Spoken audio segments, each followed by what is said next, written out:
start here. We're ready. Well, are we ready? Mm-hmm. It wasn't always the bastion of moral fortitude and ethical resolve that you see standing before you today. What I'm about to tell you ranks as one of the darkest moments of my life. When I sank to the depths of despair, realizing the uncompromising truth of consequences when one is lured by the siren call of cheap dining. In the 1970s, I had hair about down to here. I was in my mid-20s, and my two buddies and I, we lived in Southern California, and we decided we were going to drive to Kansas City. My cousin lived in Kansas City, a girl, and she kind of had a thing for one of my friends, so we decided we'd drive out there. My friend had a late model at the time Ford F-100 pickup. They didn't make the F-150s at that time. It was a 100. And to put our stuff in there, we thought it's going to all fall out, so we customized the side by putting 2x4s with beams in the middle and put them on both sides and put a tarp over there so we put all of our stuff in there.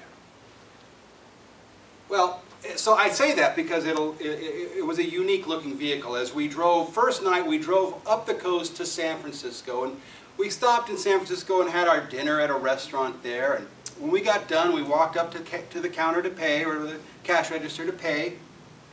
And it was kind of a commotion going on right about then. And so we looked at each other, we looked at the bill, we looked at the commotion, we looked back at each other in the bill, and all of a sudden we decided we're out the door. And out the door we went to our truck and drove on, and you know what we thought? We could save a lot of money this way. I'd never done this before, dine and dash. So the next night we find ourselves in northern Nevada, Elko, Nevada, where I do believe that's the home of cowboy poetry, am I right?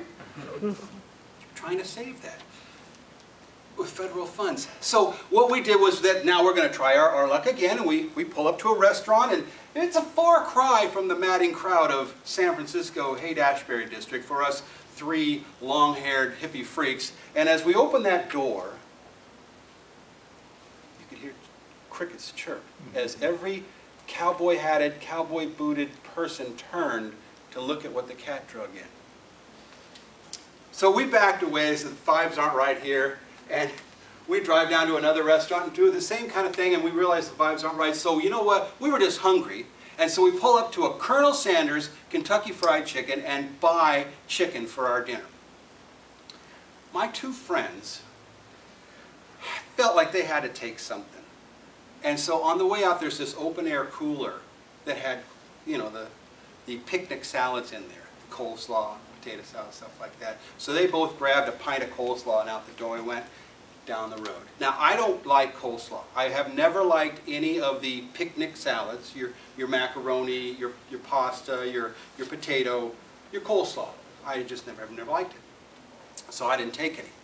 But we're driving down the road into the night from Elko, Nevada, heading east.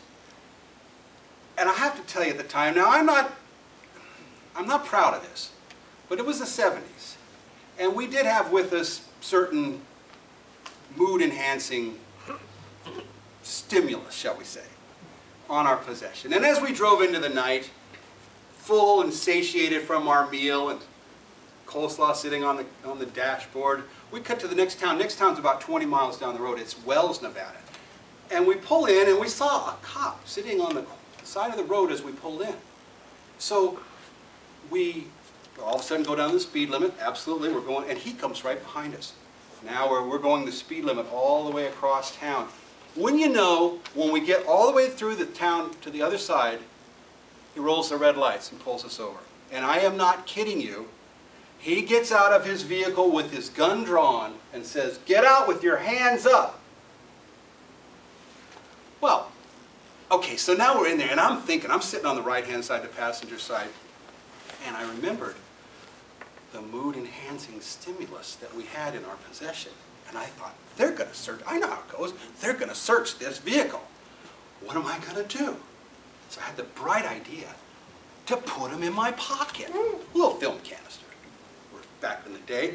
So I didn't realize the error of my ways right then, but it quickly dawned on me as we got out. Luckily, he positioned each one. There was just one of him and three of us. So he put one person at the driver's side of the door of his vehicle, one in front at the hood, and me over on the passenger side. And he proceeded to start frisking the person over here. Well, I thought, I see now that having this on my person is probably not the best idea. So I kind of fished it out, really. Just let it drop to the ground and rolled under the cop car. And wouldn't you know, though, he took us all into jail for stealing the coleslaw. Grand theft coleslaw. So here we are actually in a jail in Wells, Nevada. Population, I don't know, a couple of thousand. It's not a metropolitan jail. But I was inside, the other side. I found a little magazine on the floor that somebody was, you know, like maybe trying to read as they whiled away the hours. We spent about, I want to say 3 or 4 hours in there before the judge fined us $10 each and told us we had to go. So it was mid-March in northern Nevada, kind of cold. Our vehicle had now been impounded, and it had our jackets in there, and the guy wouldn't get us out until the next morning. He wouldn't let the vehicle go. So we had to find something to do. We ended up going, well, the first thing we did was went back to the scene of the pullover and retrieved the film canister. When I share this story with my daughter, I leave this part out, but you're getting the full scoop right here, and I hope she never goes on YouTube.